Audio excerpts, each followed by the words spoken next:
Saudações, aventureiros, sejam muito bem-vindos a mais um vídeo aqui do canal Portal de Arvandor. E hoje, no nosso terceiro vídeo aí, aprendendo RPG Vampiro a Máscara, né? Nós já tivemos aí o vídeo no qual nós tratamos aí do cabeçalho, né? E o título desse vídeo eu escolhi Preenchendo Bolinhas, né? Porque pintar bolinha é uma das características marcantes do sistema Storyteller e de Vampiro a Máscara, né?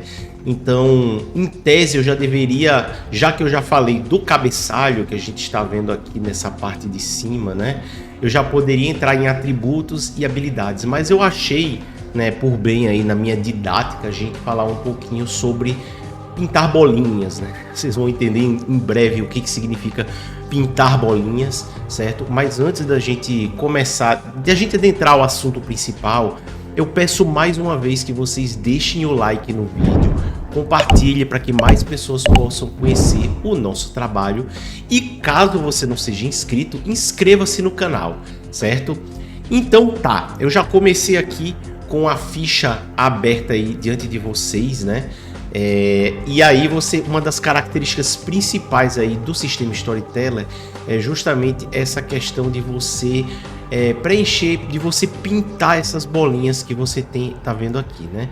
E o que seriam essas bolinhas, né? Essas bolinhas, elas são os níveis que você tem em cada uma dessas características em específico. Por exemplo, aqui nos atributos você tem força. Se você quiser dizer que seu personagem tem força 5, você vai ter que pintar as 5 bolinhas, as 4 porque a primeira já vem pintada, certo? Então o Storyteller ele tem isso, né? Essa questão de você pintar as bolinhas, certo? Isso aí eu tô partindo do óbvio para a gente ir se aprofundando nas regras do sistema em si, ok? Então poderia ser um número escrito, né? Como todos os outros sistemas, né? Só o Storyteller tem essas bolinhas para pintar, né? Por exemplo, o D&D você escreve lá, né? Você põe uma força 11, uma força 18, né? Que até a questão numérica difere muito, né? Do Storyteller para o D&D, né? O GURPS também você escreve o número. Poderia ser um número escrito, poderia, inclusive. E aí vem um ponto que eu acho interessante, que eu até tinha pensado em falar no começo do vídeo, mas cabe a gente falar aqui, né? Que é a simplicidade da ficha de Vampiro à Máscara, da ficha de Storyteller, né? Uma ficha extremamente intuitiva, certo? E essa é a grande vantagem dessa ficha, porque você precisa, por exemplo, no D&D é importante demais você ter uma ficha impressa para você fazer. No Storyteller é importante também, mas você consegue muitas vezes arrancar uma folha de caderno e lá escrever os atributos, pintar do jeito que você quiser. Você pode pintar, fazer a bolinha você mesmo, você pode escrever o número também, né? Você pode dizer, tem um força 3, aí escreve 3 assim, com algarismos indo-arábicos, né? Que fala, entendeu? Então é possível você fazer isso também, certo? E assim, fugindo um pouquinho do assunto, a simplicidade e a intuitividade do sistema Storyteller, ele é tão grande, é tão boa, que eu vou mencionar assim, en passant, um detalhe, que é a quantidade imensa que esse sistema tem de suplementos, né? Se você acha que D&D tem muito suplemento, é porque você não conhece Storyteller. E tem um detalhe, né? D&D, pelo menos na 5ª edição, a maior parte dos suplementos é aventura pronta. Tem um ou outro assim de cenário, regra assim, acho que na 5ª edição saiu 6, eu acho, de regra, né? E assim, suplemento, sei lá, de coisas assim, suplemento tipo Big Presence, Glory of the Giants, aquele outro Fizban dos dragões, né? Treasure of the Dragons, coisas assim, deve dar uns 6 ou 7 no máximo, perto dos, sei lá, mais de 40 livros que saiu para a 5ª edição verdadeira, né? A verdadeira 5ª edição, certo? Mas, se a gente for para vampiro, lobisomem, mago, changeling, são muitos mais suplementos e uma grande diferença. Menos de 1% é a aventura pronta. Isso se tiver, né? Eu acho que tem algumas aventuras prontas. Eu nunca cheguei a jogar, né? Mas a maior parte, a esmagadora maior parte é de regras. E por que eu estou mencionando isso? Porque nenhum desses suplementos consiste em algo meramente parecido com o Manual dos Monstros. Não existe para Storyteller um Manual dos Monstros.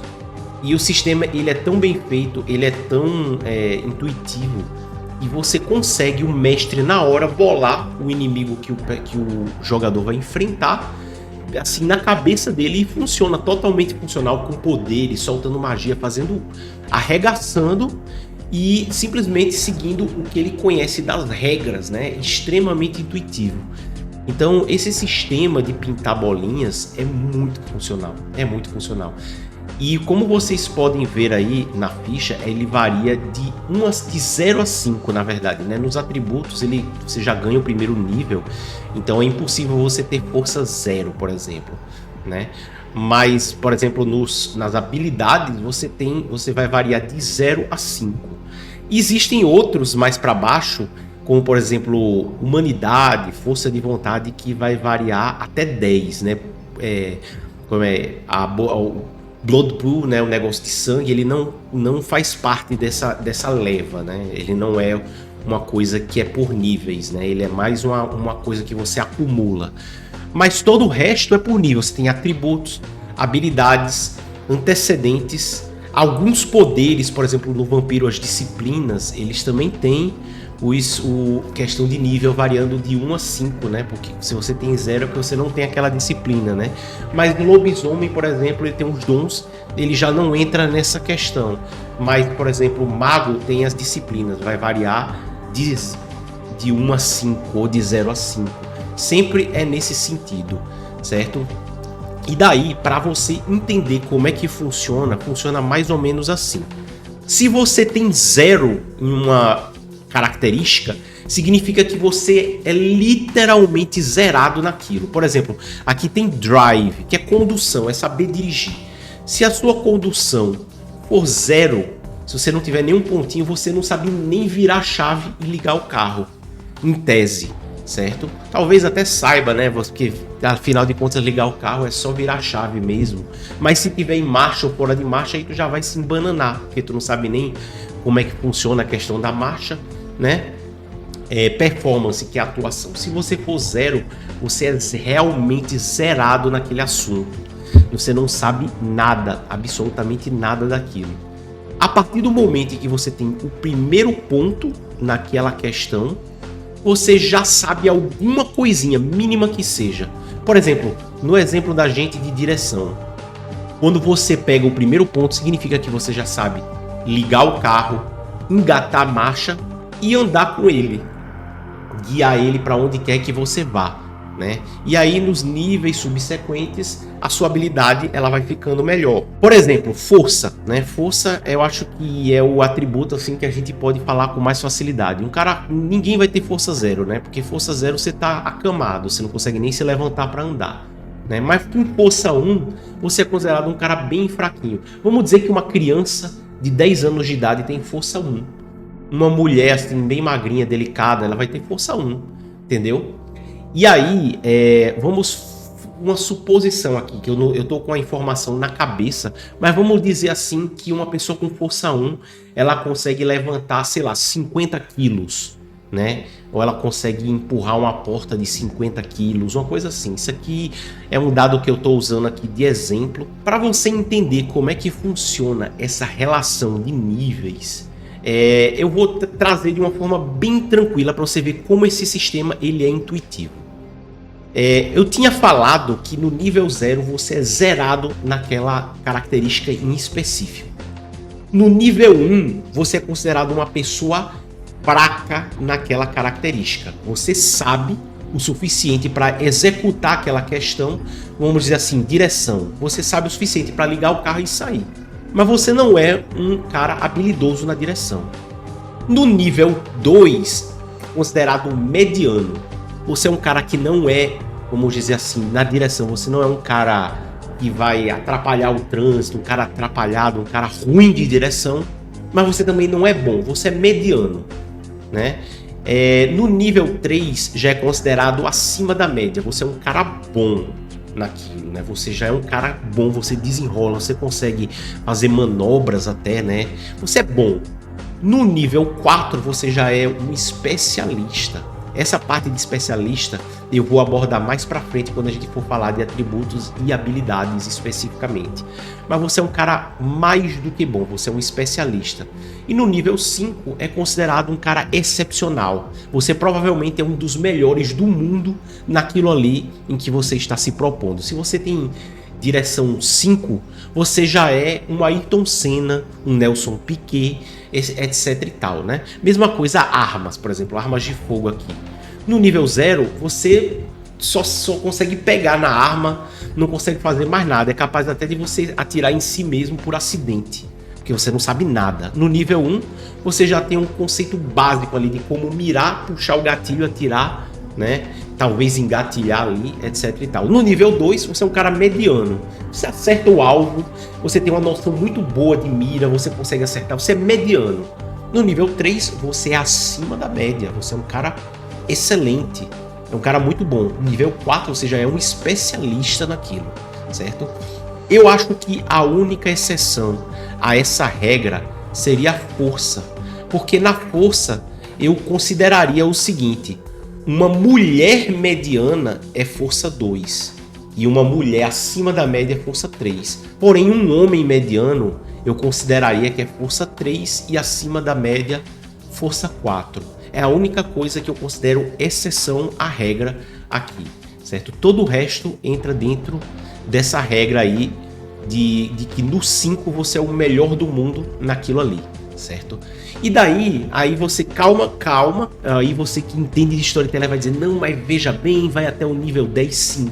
Existe o nível 10, então todos esses atributos que vocês estão vendo, inclusive backgrounds eu nem sei dizer com certeza, né?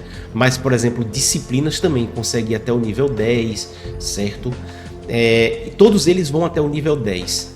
Considera-se, e agora preste bem atenção, considera-se que tudo que for acima de 5 são considerados níveis sobrenaturais, entendeu? Um humano normal jamais conseguiria ter força 6, entendeu? Um humano normal jamais conseguiria ter destreza 6, 7, 8. Só criaturas sobrenaturais, e olhe, viu? Nem todas, né? Nem todos conseguem. A maioria das criaturas sobrenaturais ficam dentro ali do padrão humano. Um vampiro normal, ele vai ter força no máximo 5, certo? Um lobisomem, mesma coisa. O lobisomem, quando ele vira na forma Crinos, que é aquela forma de combate, aí ele ganha um bônus de mais 4. Aí naquele momento, a força dele pode chegar até 9. Mas quando ele tá na forma humana, a força dele é no máximo 5. Mago, então, nem se fala, né? Mago até tem jeitos mágicos de aumentar a força, mas o preço a se pagar é altíssimo. Então, o normal mesmo sempre vai ficar de 1 a 5, e acima dos 5 são níveis sobrenaturais, né? No vampiro, pode existir vampiro com força 6, 7, 8, se ele for um antediluviano, ou um vampiro assim com uma geração muito baixinha, né? E aí, quem for mais especialista do que em vampiro do que eu, pode aí me corrigir se eu tiver equivocado em alguma coisa. Mas existem algumas características que vão variar sim de 1 a 10 para todo mundo, inclusive para seres humanos. E um exemplo disso é a força de vontade, né? A força de vontade de um ser humano pode ser 10, sim. E até porque a força de vontade, muito embora seja uma coisa comum até para seres humanos naturalmente têm força de vontade. Toda criatura no mundo das trevas, naturalmente, ela vai ter algum nível de força de vontade. Mas a força de vontade, ela é uma característica que ela tem um quesinho meio sobrenatural. Mesmo que o ser humano tenha força de vontade, é uma característica um pouco sobrenatural. Os animais, eles têm força de vontade, mas é uma pegadinha meio sobrenatural para ver que o sobrenatural no mundo das trevas, no mundo de Vampiro à Máscara, ele está aqui entre nós, certo? Então, assim, é importante vocês terem noção de como funciona, né? Sempre lembrando o recado principal desse vídeo: 0 níveis significa que você é zerado naquele assunto. Primeiro nível, você sabe fazer aquilo ali, mas você é muito fraquinho, você é ruim. Você desenrola aquilo ali, mas você é ruim. Nível 2, você é mediano. Nível 3, você é bom, acima da média, um cara bom. Nível 4, você já é um especialista. Nível 5, provavelmente um dos melhores do mundo naquilo que você está se propondo. Então, esse daqui é um vídeo que trouxe essa mensagenzinha rápida para vocês porque ele vai ser muito útil para você entender as outras partes aí de preenchendo a ficha, certo? Então acho que é isso, né, por agora. Se tiverem algum comentário que desejam fazer, alguma observação, até correção aqui a mim, que eu não sou perfeito, fiquem à vontade. Se for uma coisa muito grande, eventualmente eu posso até trazer a correção no próximo vídeo. Mas no mais, curta, comente, compartilhe. Caso não seja inscrito, inscreva-se. A gente vai ficando por aqui. Um forte abraço a todos e falou!